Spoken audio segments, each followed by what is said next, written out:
Hey all, this is the Poor Sports Seattle podcast. We are amid one of the greatest times in Seattle sports history. The Seahawks are playing well.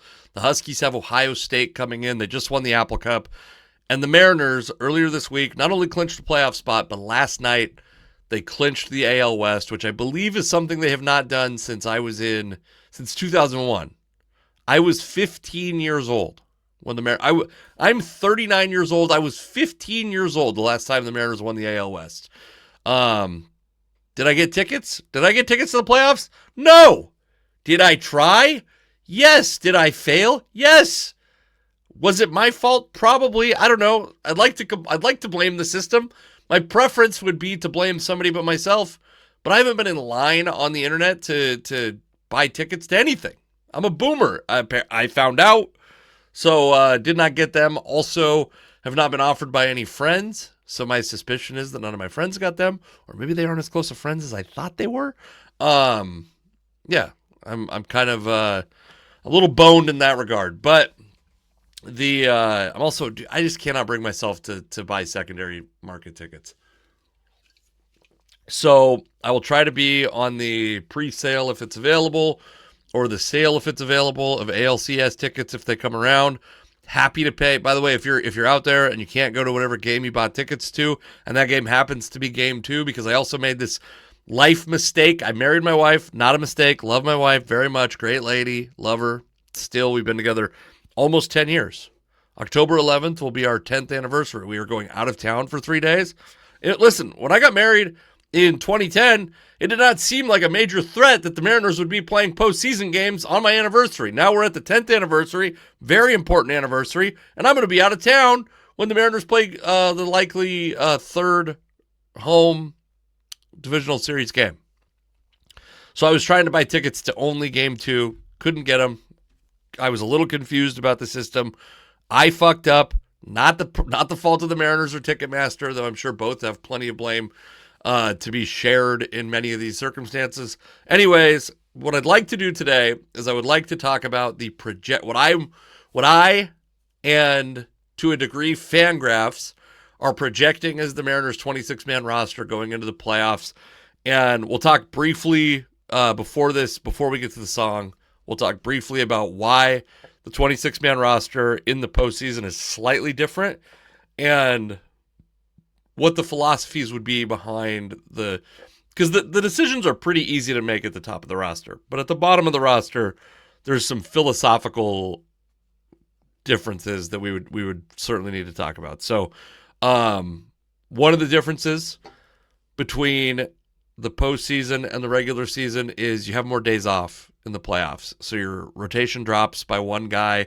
Typically, teams will have that fifth starter go to the back of their bullpen to be a long relief guy in the case of, a pitcher has a blow-up inning, begins a game very badly. You just need to eat innings to preserve your bullpen for more competitive baseball games. The Mariners have kind of an odd situation where I think their fifth starter isn't really obviously worse than their fourth starter. I think that the guy that's going to be, well, we'll talk about the guy who's going to be, listen, I want you to watch the whole video, okay? And the other difference is if a player gets injured, this is going to be important when we talk about this later. If a player gets injured, you can replace him, but then that player must also miss the next series. So injury, and they also must be a position player for a position player, a pitcher for a pitcher, because and who knows what the Dodgers will do. The Dodgers are these grimy, exploiting monsters, but theoretically you shouldn't be streaming players so that you can get like an extra starter, like kind of exploit the roster. That's the spirit of the rule, is to allow you to replace an injured player, not to allow you to stream 28, 29, 30 guys on your roster. All right, let's listen to the music and then we'll be back in just a moment.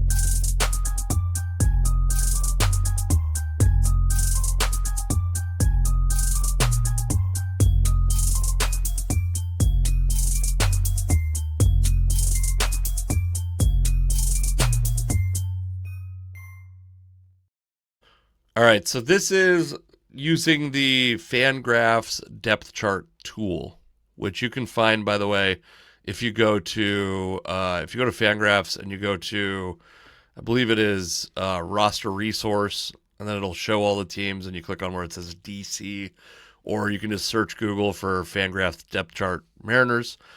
So like I said, top of the roster, very easy. There's a philosophical question. Do you bring to the postseason with you 11 pitchers, 12 pitchers, or 13 pitchers? There may be examples of teams taking more pitchers or less pitchers than that, but what I found after a brief look was teams take somewhere between 11 and 13 pitchers. Some of that depends on how strong your pitching staff is, I'm sure. Some of that also probably depends on how strong your bench is, I'm sure. The Mariners have an interesting pitching staff because the strength of their pitching staff is in the depth of their rotation. Now, I've spent the whole last 2 years saying this is not a historically brilliant rotation. It's a very good rotation.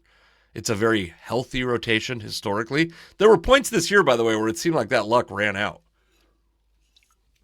And also, Bryan Woo left the game injured a couple days ago. So, again, you can swap a pitcher for a pitcher. So, I wonder if Bryan Woo's start, which I would suspect, my guess is that it will be the second game of this series. It might be the first game of the series.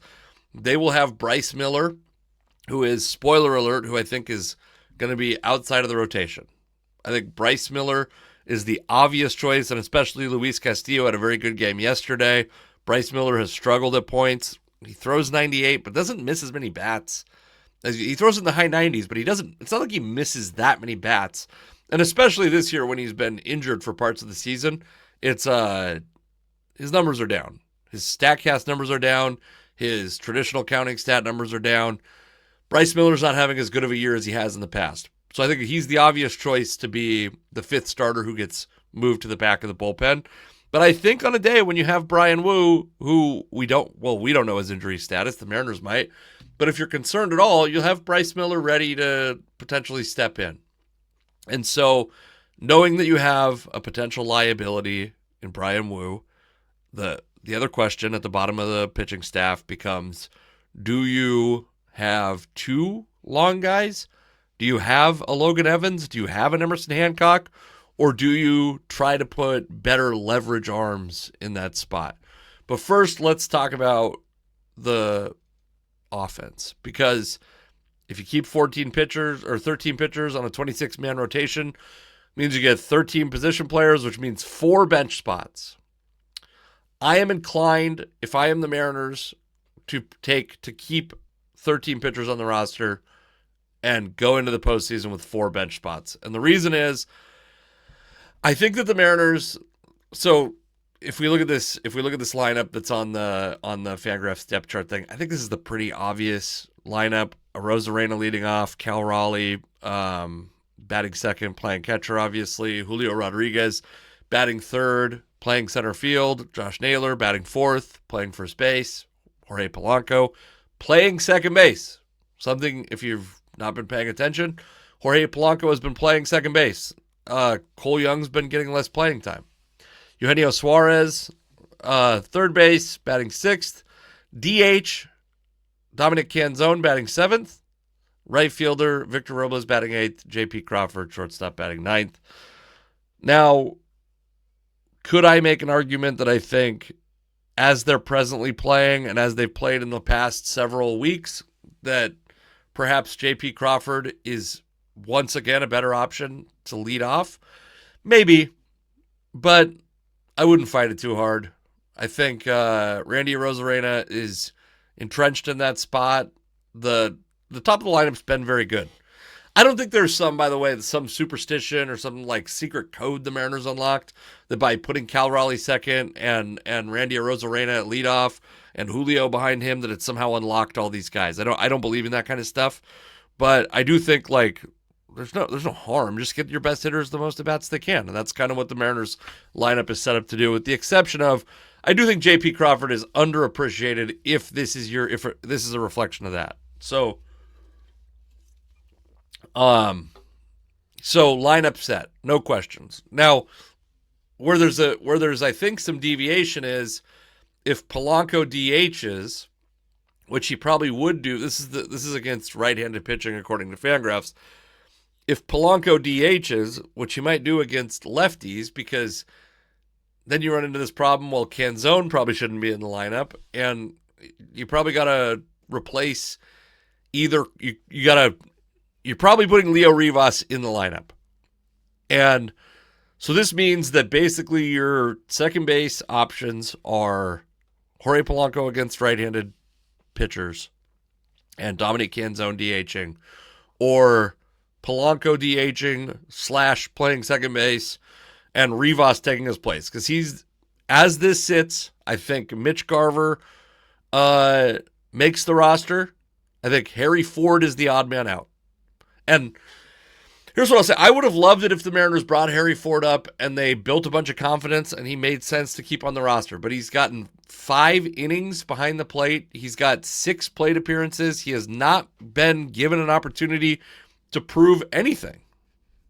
And he's pinch hit in every game. And am I right that he's still yet to record a hit? He has... What does he walk twice? What did he sacrifice? Sacrifice fly once, hit by pitch once, and 4 outs. This is not a sample size of a guy that I think, would rely on. It would be a little different if he was a pitcher. And I've been an advocate for the Mariners bringing up Angelo St-J and letting him see if he could figure it out in the last couple of weeks of the season. See if he could be a high leverage reliever in the postseason. They haven't done that. It doesn't seem like they will do that. Harry Ford's a little different. Like, there's no proof that he can hit big league pitching. There's no proof that he can catch a big league staff. He doesn't really have an obvious spot on this roster. Of course, by the way, if Cal Raleigh gets hurt or Mitch Garver gets hurt, you want to have Harry Ford there. But if one of those guys gets hurt, you just go, yeah, well, you'd make the injury swap. And then you assume that other guy is going to miss you're not going to, Cal Raleigh will not be, he would have to be very injured to make that move. I think Garver's a lot easier to make that move with. So really all you're solving for is one game in that circumstance. Like if you had 3 catchers on the roster, you're only solving for one game, which is the game that one of those guys got hurt. And frankly, my stance is put Mitch Garver on ice. Put him behind glass. He has not hit well enough to DH. I'd rather have Leo Rivas DHing than Mitch Garver DHing.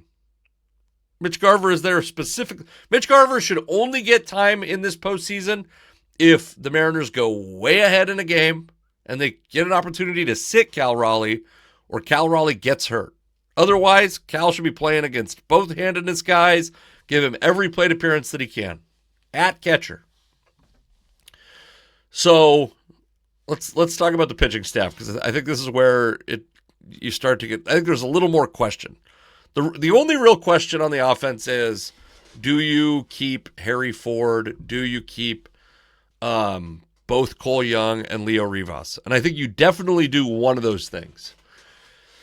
You definitely keep either Harry Ford or Cole Young, basically. And to me, Cole Young has just shown to be a better hitter to this point. Not that he will be permanently, but he just has more experience. There's more. It's more obvious that he's going to be good. And he covers more spots. Technically, he could play second or shortstop pretty easily. Probably could play third base. Rivas has played all over the diamond. You kind of have every spot covered. Those guys allow you some versatility if you pinch hit in late in games, who you can pinch hit for. I also think Luke Raley, sneakily has been pretty bad the second half of the season. He's had a lot of injuries this year. I don't know what to do about that. I mean, Luke Raley, his peak is a very good hitter. His present is not that great, but what sample size do I believe in more? I don't think Raley has earned himself a starting spot. I'm not saying he should take over for Victor Robles. But yeah, I think a guy, it's a bench full of imperfect platoon split guys. That's exactly what baseball's made of, typically. So I'm saying 4 bench spots, 13 position players, 13 pitchers. The pitching staff, very easy to me. Logan Gilbert starting game 1. Brian Wu starting game 2. George Kirby starting game 3. Luis Castillo starting game 4. And then obviously the rotation turns over. And then to me, As you get into the bullpen, you go Andres Munoz is your closer, obviously. Matt Brash is your right-handed high leverage guy. Gabe Spire is your left-handed high leverage guy. Next in the depth chart is probably Edward Bizardo. So that's you're now up to 8 pitchers, and you have Bryce Miller as your 9th, would be at the bottom of this list. He'd be in this LR long reliever spot that Casey Legumina is on the depth chart here. And then after that, so up to 9 pitchers. You got to find 4 more guys. Caleb Ferguson, probably coming along. If you're not going to bring up Orangelo St. J, Caleb Ferguson's probably coming along. Carlos Vargas is very uninspiring to me, but I think you bring him along. And then we're in the territory of like, what is your preference? Do you think Emerson Hancock can find magic? Do you think that Casey Legumina can find magic? Do you think Luke Jackson, who's on the roster, apparently, who means nothing? So you're at 9 pitchers after putting Bryce Miller at the bottom of the bullpen. Caleb Ferguson is 10. Carlos Vargas is 11. I'd put Emerson Hancock at 12. And then I'd say Casey Legumina, I think, is the guy. He's had ups and downs this year. I think Casey Legumina is the guy. If it were up to me, frankly, like Carlos Vargas has had decent results, but it's a lot of smoke and mirrors. The guy throws 98, but he does not miss bats. So whatever he's doing to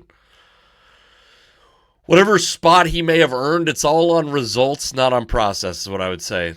What is his year-long stats? Yeah, he's got a sub-4 ERA, but a 4.69 FIP. He's been worth, despite being like, the run prevention has been good, but the advanced stats have him at a negative 0.7 wins above replacement. To me, I think the Mariners, in all of sports, teams very often make the justifiable decision versus the risky but probably more process sound decision. This is a great example. Vargas has been mediocre the whole year, and he's been getting away with it. And I think that the Mariners, especially with the coaching staff they have right now, is going to trust the results over the process. That's my guess. Not that they do that for everything, but my guess is they trust the results over the process. The other option, potentially, and let's take a look. I could be completely. What is his injury? So, I guess the other option is Logan Evans, but I would hesitate coming off of an injury. I think it's that. Yeah, I'd say that's the roster. So let's go back over it very quickly before we sign off. I sign off completely on the Fangraphs lineup here. Arozarena down to J.P. Crawford, I agree with. The bench, I got Mitch Garver, Luke Raley, Leo Rivas, Cole Young. Rivas could play third, second, and shortstop. Young could play second and shortstop. Raley could play the outfield and first base. Garver could catch and be the worst DH in the postseason. And then, again, Harry Ford just does not have an obvious spot to me. My rotation is Logan Gilbert, Brian Wu, George Kirby, Bryce Miller. Luis Castillo. I got Bryce Miller as the back of the bullpen. And back of the bullpen, but a guy who may be able to really string together some, incredibly important innings. Andres Munoz closing, easy. Matt Brash as a setup man or a high-leverage reliever. Edward Bizardo as another late-inning guy, but I'd put Gabe Spire ahead of him personally. I'd call him the left-handed setup man, left-handed high-leverage guy. And then Caleb Ferguson, Carlos Vargas, Emerson Hancock, and Casey Legumina round out the roster. That's your Seahawks. Woo! Seahawks are about to play in a couple hours as I record this. That is your Mariners 26-man roster if I was putting it together, with the one exception of I'd include Orangelo St. J. All right. Thank you all for listening. Go Mariners. Very exciting time to be a Mariners fan. Let's all enjoy it.